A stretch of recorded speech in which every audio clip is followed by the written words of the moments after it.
The registration line moved like a living thing. Slow, massive, restless. Hundreds of contestants stood beneath the colossal gates of Nero Vega, each one waiting for their name to be spoken into history. Above them, broadcast drones swept through the air in silver arcs. Their lenses shimmered like insect eyes, catching every nervous breath, every polished crest, every arrogant smile, every hand tightening around a weapon hilt. The 12th eclipse had not even begun, and already the galaxy was watching. Aurora Reach stood between Ellie Dawnfall and Plum, trying not to stare too hard at the older man standing 6 places ahead of them. She had seen only the back of his head at first. Grey-streaked dark hair, a broad frame, an old coat that looked too worn for ceremony and too deliberate to be poverty. Something about him had pulled at her memory. Now, as the line moved forward and the announcer's voice thundered across the plaza, Aurora felt the answer creeping closer. Next contestant. The older man stepped up onto the registration platform. The crowd noise lowered into a hungry murmur. A woman in a shining silver announcer's coat approached him with a floating microphone drone beside her. Her smile was bright enough to be dangerous. "Name?" she asked. The man scratched the side of his jaw. Then he turned just enough for the nearest camera to catch his face. Aurora froze. Plum's eyes widened. Ellie whispered, "No way." The announcer stared for half a second, then her professional smile cracked into real shock. "Pines!" The plaza exploded, not cheered, exploded. Voices roared from every direction. Spectator towers shook with noise. Broadcast drones rushed closer, nearly colliding in the air as they fought for angles. Aurora's heart kicked against her ribs. Uncle Pines. That was what she had called him since she was little. Not by blood, but close enough that blood would have seemed like a technicality. Pines, who had sat at Kenny Reach's table. Pines, who had once helped Aurora balance on the back fence and told her that if she fell, she should try to make it look intentional. Pines, who had vanished from public life years ago, appearing only at family gatherings, funerals, birthdays, and the occasional night where Kenny needed someone old enough to remember the parts of the war he never spoke about. The announcer spun toward the crowd. "Ladies and gentlemen, contestants, houses of the galaxy, we have an unexpected registration." The crowd surged louder. "Pines of the Reapers!" Another roar. "Former right hand of Kenny Reach during the 10th Eclipse Games, one of the original members of the Eclipse Reaper faction." Aurora felt Ellie grab her arm. Plum leaned closer. "He did not tell us." Aurora stared at Pines's back. No, he definitely did not. On the platform, Pines looked deeply uncomfortable with being famous. It was impressive, really. Most people would have soaked in the moment. Pines looked like someone had asked him to dance at a wedding while holding soup. The announcer stepped closer. "Pines, the galaxy has not seen you enter an Eclipse registration line in decades. The question everyone is going to ask is obvious." Pines gave a wary smile. "Is it? Are you here to bring back the Reapers?" The crowd screamed. The name alone still had power. The Eclipse Reapers. Kenny Reach's old faction, a name from the 10th Eclipse, a name that carried glory, blood, chaos, impossible survival, and the kind of reputation that made children turn old battles into playground games. Pines opened his mouth, then his eyes shifted. For one sharp second he saw Aurora. Their gazes locked. Every bit of color drained from his expression. Aurora lifted a hand slowly. Pines looked like he had just been caught stealing biscuits from a royal kitchen. The announcer leaned in. "Pines?" He blinked. "Yes, sorry. What was the question?" A ripple of laughter moved through the crowd. The announcer smiled, hunting blood in the water. "Are you here to restart the Reapers?" Pines coughed. "Well, that's a complicated question." "Is it?" "Very." "How complicated?" "Extremely." The crowd laughed again. Pines scratched behind his ear. "I think what's important is that the Eclipse Games are a sacred tradition, and I'm very honored to be here, and Nero Vega has done a wonderful job with the gates this year. Very shiny, terrifying size, excellent stonework." Aurora stared at him. "He's panicking." Ellie nodded. "He is absolutely panicking." Plum's mouth twitched. "He's terrible at lying." The announcer tried to regain control. "So, not the Reapers?" Pines smiled awkwardly. "I didn't say that." "So yes, I didn't say that either." "What are you saying?" "That the gates are excellent." More laughter rolled across the plaza. The announcer finally gave up with a theatrical sigh. Very well. Pines of the Reapers, welcome back to the Eclipse. Pines pressed his palm against the registration seal. A ring of light scanned his hand, then his face, then the weapon markings hidden beneath his coat. A voice from the gate system spoke. Contestant verified. Pines registered. Independent status pending faction declaration. The crowd roared again. Pines stepped down from the platform. As he passed the girls, he did not stop. He did not turn fully. But he looked straight at Aurora, Ellie, and Plum. Then he mouthed 4 silent words. Come see me later. Aurora's stomach twisted. Then he was gone, swallowed through the contestant archway into the city beyond the gates. For several seconds, none of the girls spoke. Plum finally said, Well, Ellie nodded. That seems normal. Aurora stared after him. Not even slightly. The line moved again. A few contestants ahead of them went through the interview process. A mercenary captain from the Ash Moon of Vikra registered under a faction called Iron Mercy. A pair of twin blade dancers from House Laurel made the crowd cheer by answering every question in perfect unison. A masked scholar entered as an independent, refusing to reveal their face or house affiliation, which naturally made every broadcast drone fall in love with them. Then the man directly ahead of the girls stepped onto the platform. Aurora noticed him before the announcer spoke. He was young, perhaps close to Ellie and Plum's age, with pale gold hair tied loosely at the back of his neck and a long white coat marked with a sunburst crest.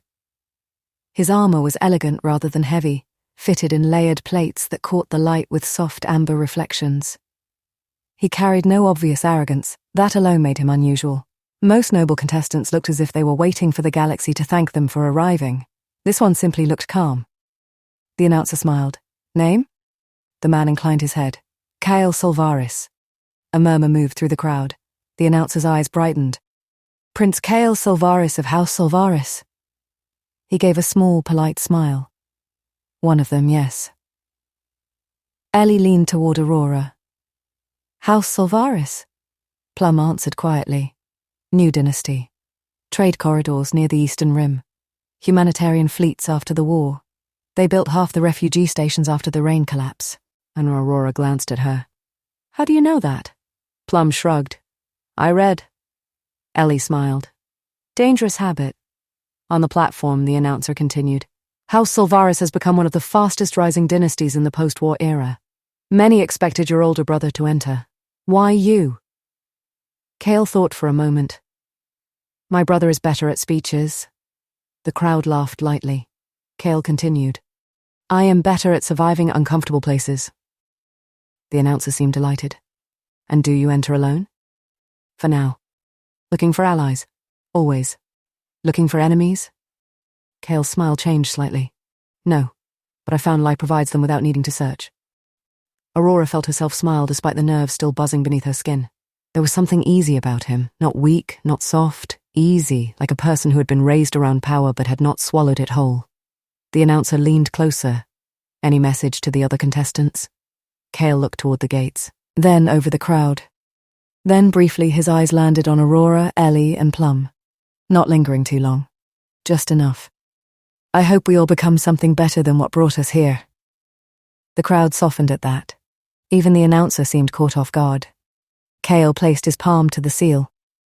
Contestant verified. Kael Solvaris registered. Independent status pending faction declaration. He stepped down. As he passed the girls, he gave a courteous nod. Good luck. Aurora answered before thinking. You too. His smile flickered. Then he moved ahead into Nero Vega. Ellie immediately looked at Aurora. Aurora frowned. What? Nothing. Plum also looked at her. Aurora pointed at both of them. No. Ellie's grin grew. Nobody said anything. You said it with your face. Plum nodded. She did. I did, Ellie admitted. Aurora opened her mouth to argue. The announcer's voice cut through the moment. Next contestants. The girls turned. The platform waited. Beyond it, the gates of the 12th Eclipse glowed with pale fire. Aurora inhaled. Ellie took her left side. Plum took her right. Together they stepped forward. The crowd shifted immediately. At first it was curiosity, then recognition, then a wave of noise rising so fast it seemed to climb the towers. The announcer stared. Her smile returned, wider than ever. Well, well, well. A dozen broadcast drones swept in close. Aurora reach. The plaza erupted. Aurora forced herself not to flinch. The sound of her name moving through that many mouths felt unreal. The announcer continued. Daughter of Kenny Reach, heir of House Reach, youngest registered contestant in Eclipse history. The crowd roared again. Aurora stood taller. The announcer turned slightly. Ellie Dawnfall, heir of House Dawnfall, daughter of one of the newest houses born after the war. Ellie smiled with practiced grace. And Plum, ward of Reach and Dawnfall, survivor, fighter, and one of the most quietly watched entrants of this year's games. Plum's expression did not change, but Aurora knew her well enough to see the emotion flicker behind her eyes. The announcer stepped back so all three stood in frame. The galaxy has been waiting for this registration. There have been rumors for months. Some said Aurora Reach would be blocked from entering. Some said House Reach would never allow it.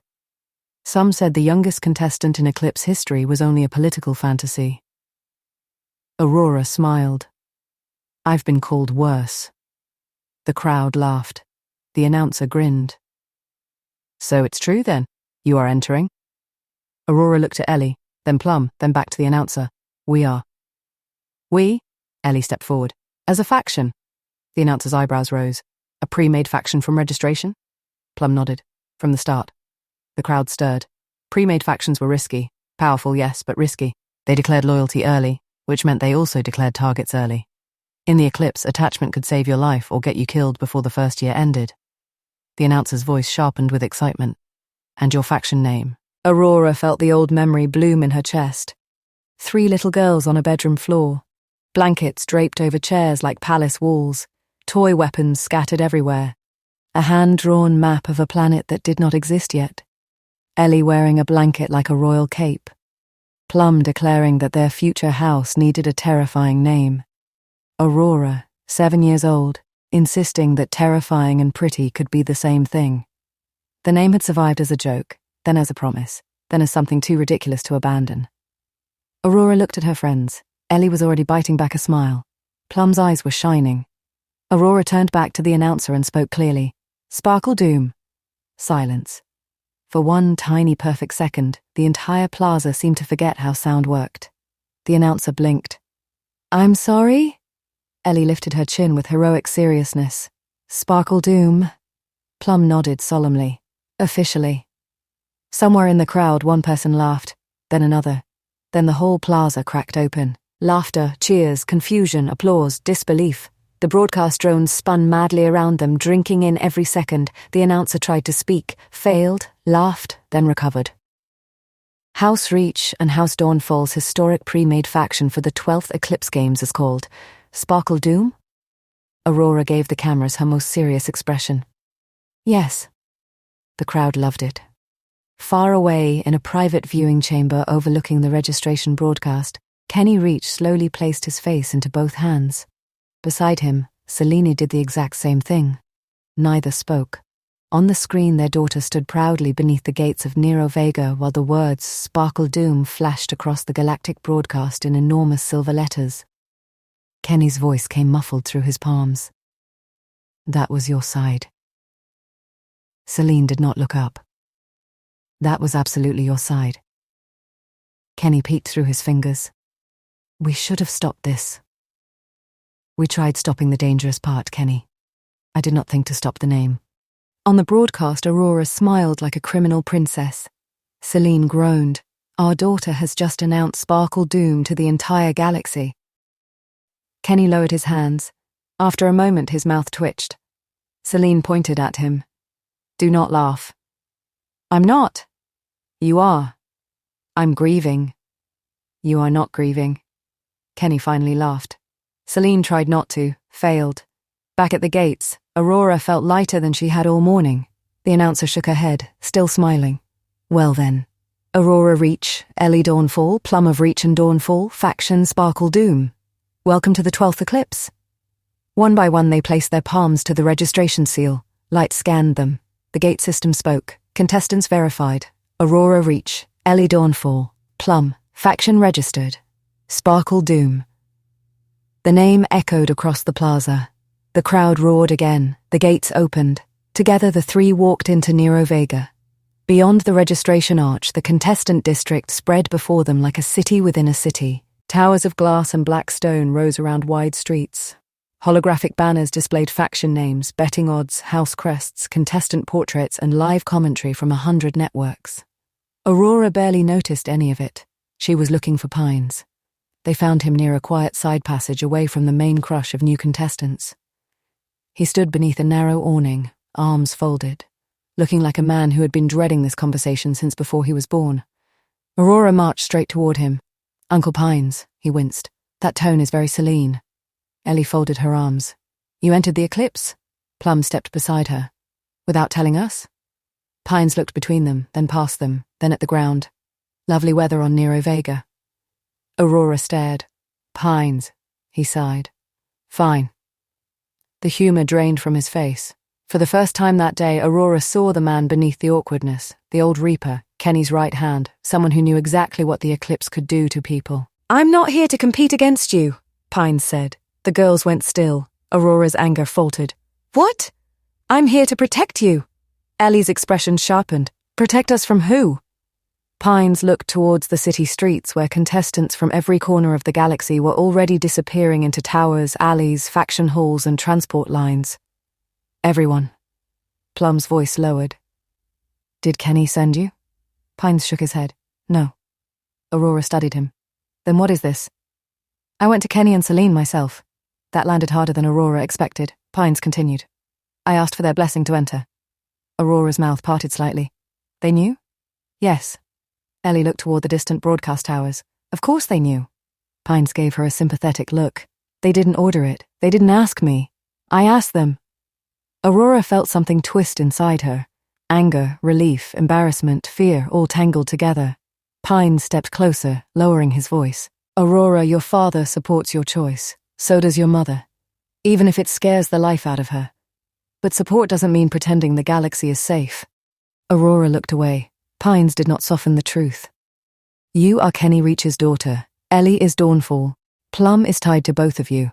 There will be contestants who want alliances with you. Contestants who want fame from beating you. Contestants who want revenge for things that happened before you were born." The memory of the crowd returned. The cheers, the cameras, her name in thousands of mouths. Pines continued. "The Eclipse is 4 years long. 4 years is a lot of time for enemies to get clever." Plum's face had gone cold. "So you're our guard?" Pines shook his head. "No, not unless you ask me to be." Aurora looked back at him. "What does that mean?" "It means I won't stand in front of every fight and rob you of your own story." His eyes softened. "But I'll be close enough that if something crawls out of the dark that has no business touching you, it has to go through me first." For a moment, none of them spoke. The city roared around them. The 12th Eclipse waited. Aurora suddenly remembered being small, sitting on Pines' shoulders during a festival while Kenny and Celine argued about whether she was too young for fireworks. He had always been there, not loud, not shining, just there, a shield with bad jokes.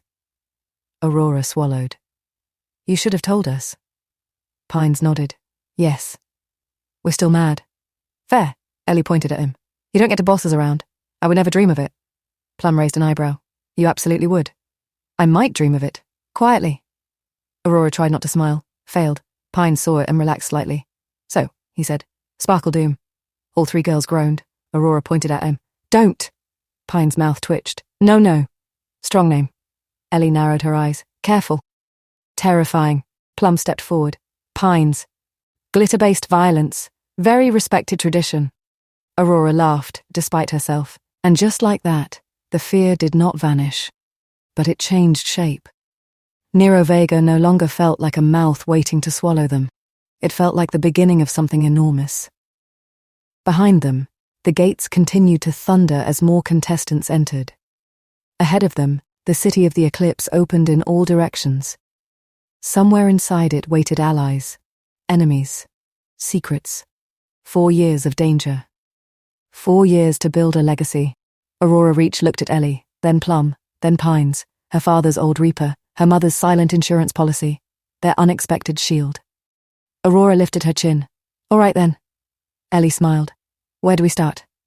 Pines looked toward the heart of Nero Vega, where the central eclipse spire pierced the sky like a blade of black glass. "With the part nobody tells you about." Plum frowned. What part? Pine's expression darkened just slightly. The games don't begin when the first challenge starts. A deep horn sounded across the city. The streets trembled with the force of it. Broadcast screens ignited overhead. The first official message of the 12th eclipse appeared above every road, tower, and gate. Welcome, contestants. Year 1 begins at dawn. Pines looked back at the girls. They begin the moment everyone knows your name. Aurora stared up at the glowing words.